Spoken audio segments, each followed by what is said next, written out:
స్థితికి వచ్చాం. ఇక ఆ తరువాత కాలం వేగం అయిపోయింది. దేశం గురించి ఆలోచనలు పోయి కుటుంబాల గురించి, డబ్బుల సంపాదనలో పడ్డారు. ఇప్పుడు కుటుంబాల గురించి కూడా కాదు, కేవలం ఎవరి గురించి వాళ్ళు బ్రతుకుతున్నారు. ఇంకా ఇలాంటి తరానికి దేశం, నేల అనే బంధం ఏముంటుంది చెప్పండి?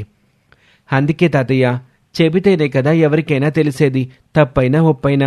అలా తెలియాలని ఈ రిపబ్లిక్ డే తర్వాత చిన్న చిన్న విషయాలనే పట్టించుకుంటే, అది కూడా ఎక్కువ మంది పట్టించుకుంటే ఆ మార్పు పెద్దదిగా కనిపిస్తుంది, పక్కవారి వరకు వెళ్తుంది అని మా ఆలోచన తాతయ్య.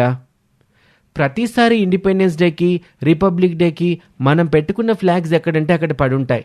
ఈసారి అలా అవ్వకూడదనే మా పిల్లలందరం తయారు చేసిన ఈ ఫ్లాగ్స్ని మీకు ఇచ్చాం. ఇప్పుడు వాటిని పడేయకుండా మీరు దాచుకుంటారు.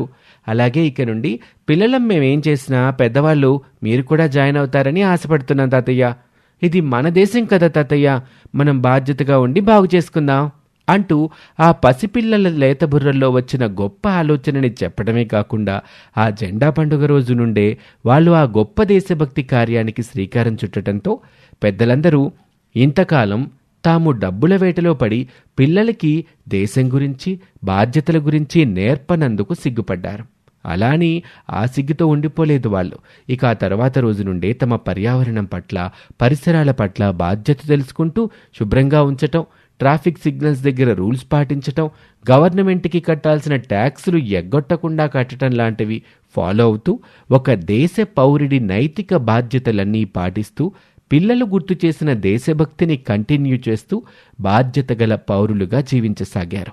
ఆ విధంగా కొందరు పిల్లలకి జెండా పండుగ సందర్భంగా వచ్చిన ఒక ఆలోచన ఒక కాలనీలో మార్పును తీసుకొచ్చింది.